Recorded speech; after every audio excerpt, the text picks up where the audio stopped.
Yuzini ham qimirlatolmay qolgan. Oyoq qo'li. Har kiyimni olgandan keyin ahvol og'irlashavergan. Harakat yo'q, ishtaha yo'q, ovqat yesa qaytariladi, suv ichsa ham qaytariladi. Oxirida zo'rdan uxlolmaydi. Bu kishiga javob bermang. Doktorga ko'rsatingizda shu kishini birinchi javob berib mana qarang. Suv ichsa ham qaytariladi, umuman og'irda zo'rdan uxlolmaydi. Qo'ya anaqa borku, narkotiklar. Narkotiklar ta'sir qilmay qolgan. Har kuni olganda ahvol og'irlashavergan. Keyin mana keyin bordim Xorazmga, sochim o'sgan mana. Shu mahsulotdan ishyapti. Ular turdi, hozir yuradi turib, bir oydan keyin. Ularni puli tamaka, kichik programmalar ichib, mana ular ichaman.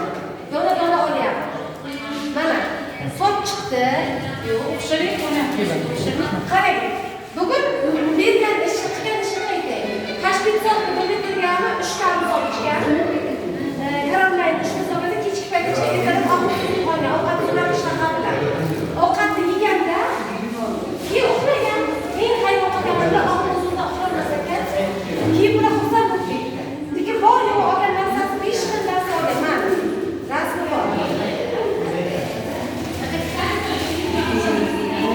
Kompaniya mana Sinfonia bormi? Bor. Gruppalar bor.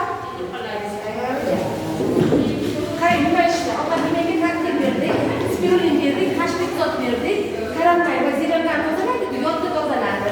Shularni ularni tozalab berdi, keyin choylaring bilan papaya degani bor. Zarburqa parazitga qarshi tuman papayasi, keyin choylarni mana bu o'xshaydi. O'shani berdik, afzaldiradi. Chunki ovqat hazmi yaxshilanadi, papaya emas. Parazitlarga qarshi u aka